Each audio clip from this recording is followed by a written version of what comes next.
Camille reporting for WORLDwrite. We're here today at Stratford to find out what the public think about ethical shopping and whether fair trade really is fair.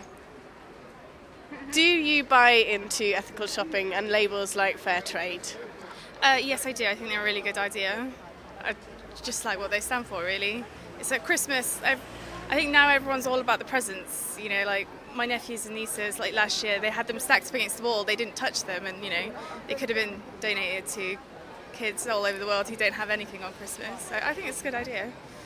Do you think, though, that we can actually make much of a difference through what we buy, what we put in our shopping baskets at Christmas? Yeah, I think so. I mean, to make a change is one step at a time. Like, nothing happens overnight. So a small step, I think it helps. Do you consider yourself as an ethical shopper? No, I don't. I don't buy into ethical shopping at all. And why is that? Why don't you believe in fair trade?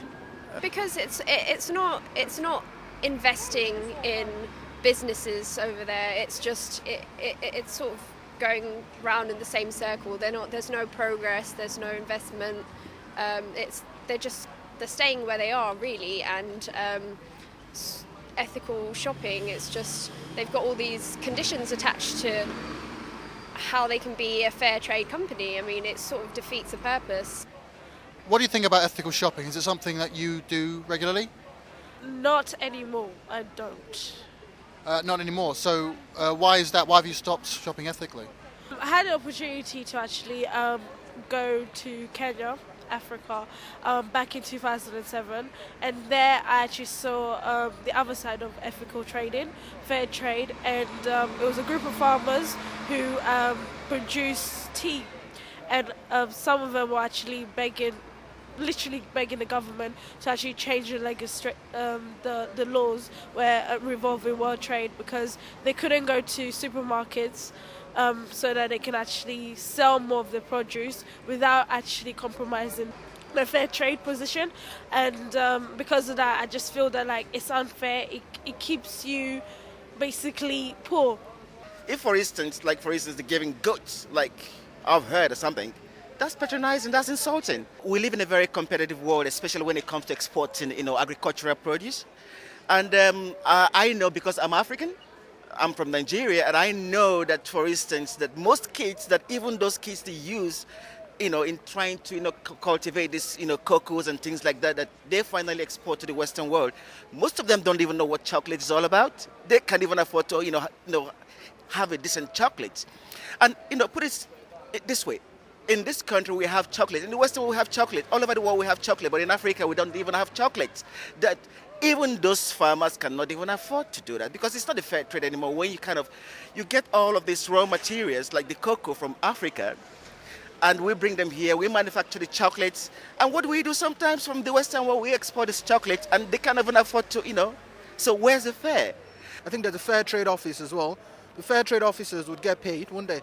The secretary as well get paid, the office gets paid, and these guys are getting paid on proper salaries, more or less. So whatever's left then, the few pennies goes to the farmers. So I think it's more about transparency. You need to cut the middleman as much as possible and go straight to these poor farmers who are actually doing the work. So you think maybe shopping isn't the best way to help people who need it? Definitely not. I wouldn't go down that route anyway. I'd go buy coffee or chocolate, irrespective of whether it's fair trade or not, because I still do my end in charity when I want it. When you do go shopping, are you more inclined to buy something that is professed to be ethically viable, for instance fair trade, or a similar network or brand? Well, if I'm not wrong, my experience is about 90% to 95% people just only go for normal shopping. They don't look for the fair trading. First reason is they don't have enough money to buy those kind of things, and secondly, probably they ignore it. They don't understand what is the difference between. Say, fair trade fair trade shopping is more expensive. So I will say I personally go for normal shopping. I mean, the fair trade concept, which is recently been introduced, I think it's not really fair in sometimes, even though it gives. It saves the environment. What they argue is, okay, we are not using the chemicals, we are not using, medicines. But what I believe is, it's just protecting the environment and protecting the people is two slight different things. So you have to look at the community at the same time, whether the people can afford the things or not. So that is what I'll say, yeah, there is a slight gap between supporting the community and protecting the environment. The restrictions which are imposed on the fair trade peoples, like who are working, they are more like employees. They are not independent. They can't use what they want. So they are given the instructions what to do. So in other words, it's basically making the other people who do their own business in their own way, it's just actually forcing them to be a fair trader in a particular area.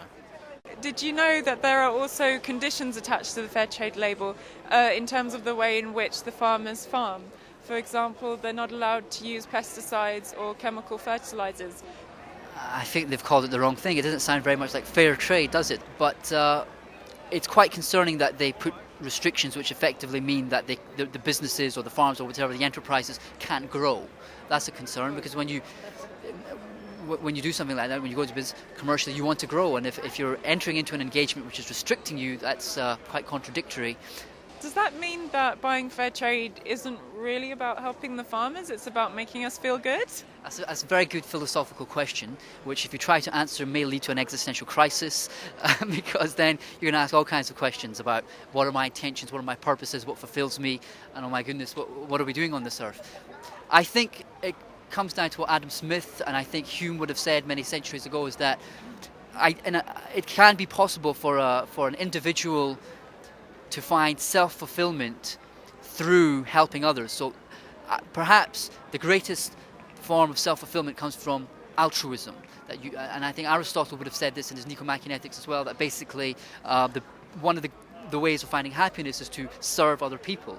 And even if you look at the great prophetic, the Abrahamic traditions, the prophets from those traditions said the same thing as well. So I think to answer your question, I don't think what you've posed as a problem really is a problem, because I think if you do help other people, if you want to really help yourself, forgive me, I might maybe sound too idealistic for a Saturday afternoon, but if you want to really help yourself, the best way I think is to help other people.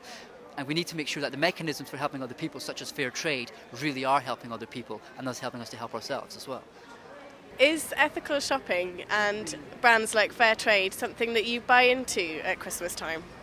Well, I do buy fair trade items, but I have a bit of question marks sometimes. Yeah. A bit what? Because sometimes it says fair trade fair. I buy things like that, but really, what is fair trade? Is it fair for the people that are back home who are doing the whole job? Are they getting the same fair trade? Are they getting the same price there? I think, here in England, we see the whole thing very glossy and all that, and we think it's fair. But back home, like I'm from Ghana, and then people in the farm, they're not getting the same, the fair deal there. You know, the prices the farmers have to be farming the whole day, and then the price they get, you know, they don't get the same price as we are here in England. You know, so I don't think it's really a good thing. They think they are helping the people at the farmers there, but they're not really helping them because they spend the whole day working for just a peanut. So do you think it's that fair trade is just a successful brand in England, where shoppers see an image of Africa that they really like, for example? Especially things like organic, they put the price organic stuff on it. And we all think, oh, this is good product, and it's got fair trade there. So we think, oh, this is good, so we buy it. But literally, it's not like that. It encourages us, but it doesn't encourage the people back home, the farmers. It doesn't. They need more money than what they are getting now.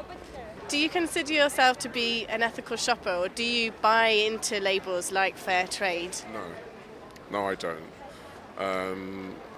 I buy what I want to buy. I don't buy.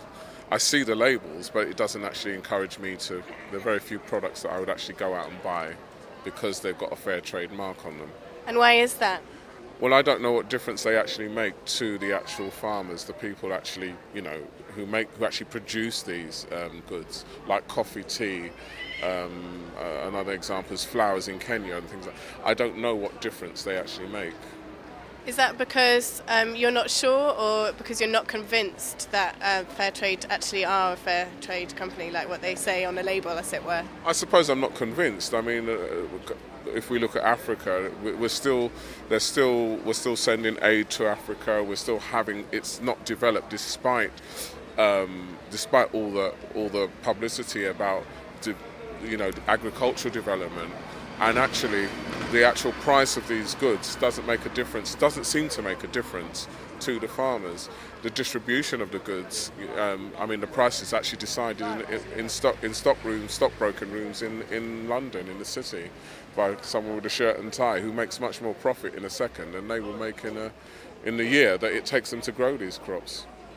Who makes the profit out of the fair trade? I think we've got to look at who makes that profit, and I suspect, I don't know, that it's still the same companies that make the profit from the goods anyway. From whoever the companies that make profit from coffee or tea will be the same ones that make it from fair trade coffee or tea.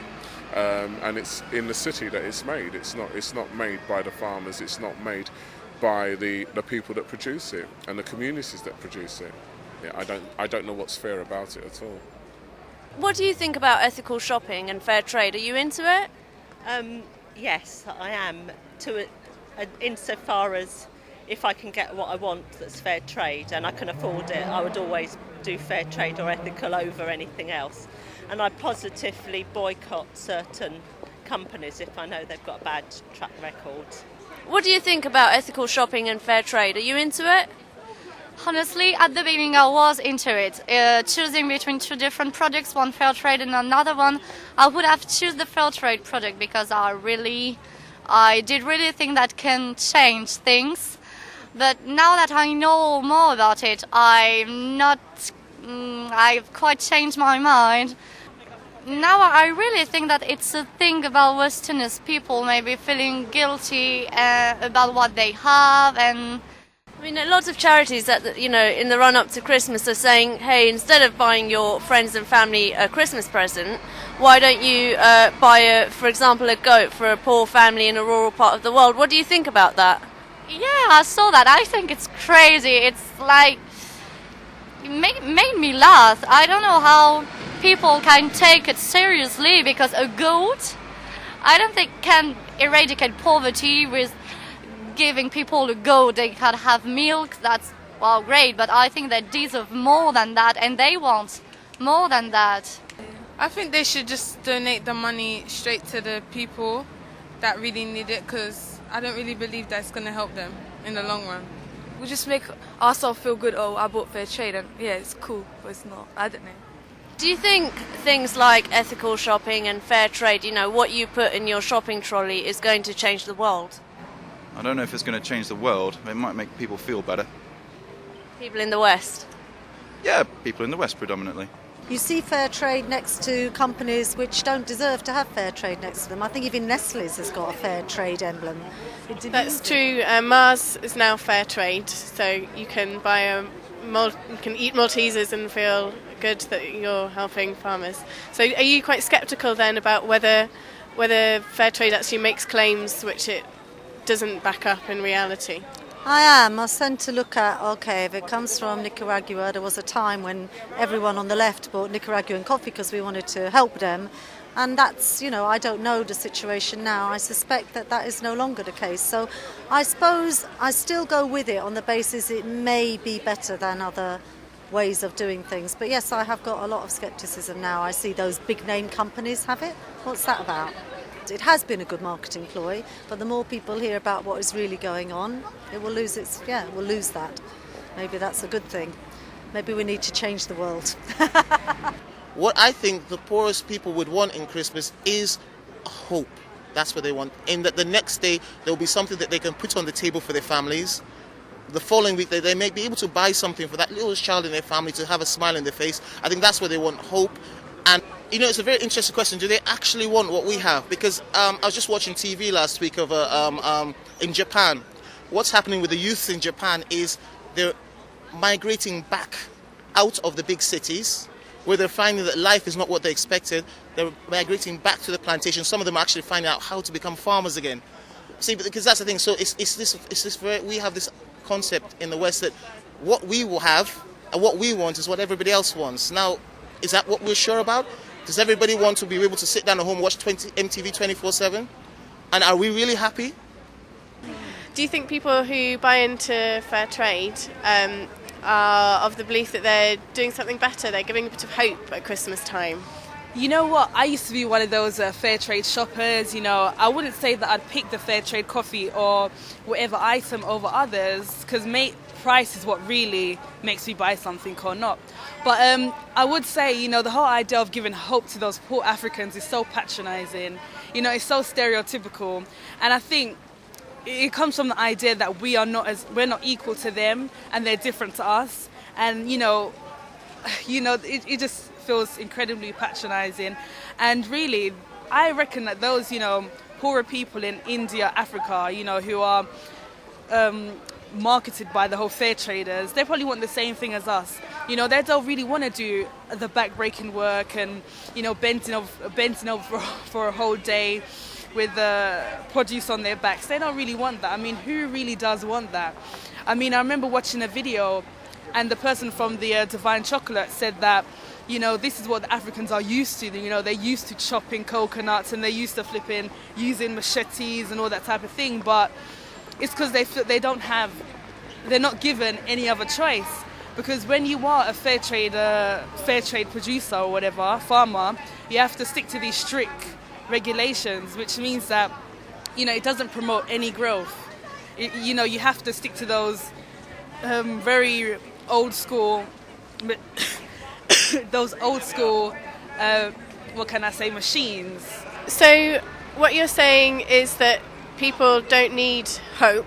It's patronising to offer them hope because they already have the aspirations to live like, what do you think? The thing is, they already have the aspirations to, you know, become a success.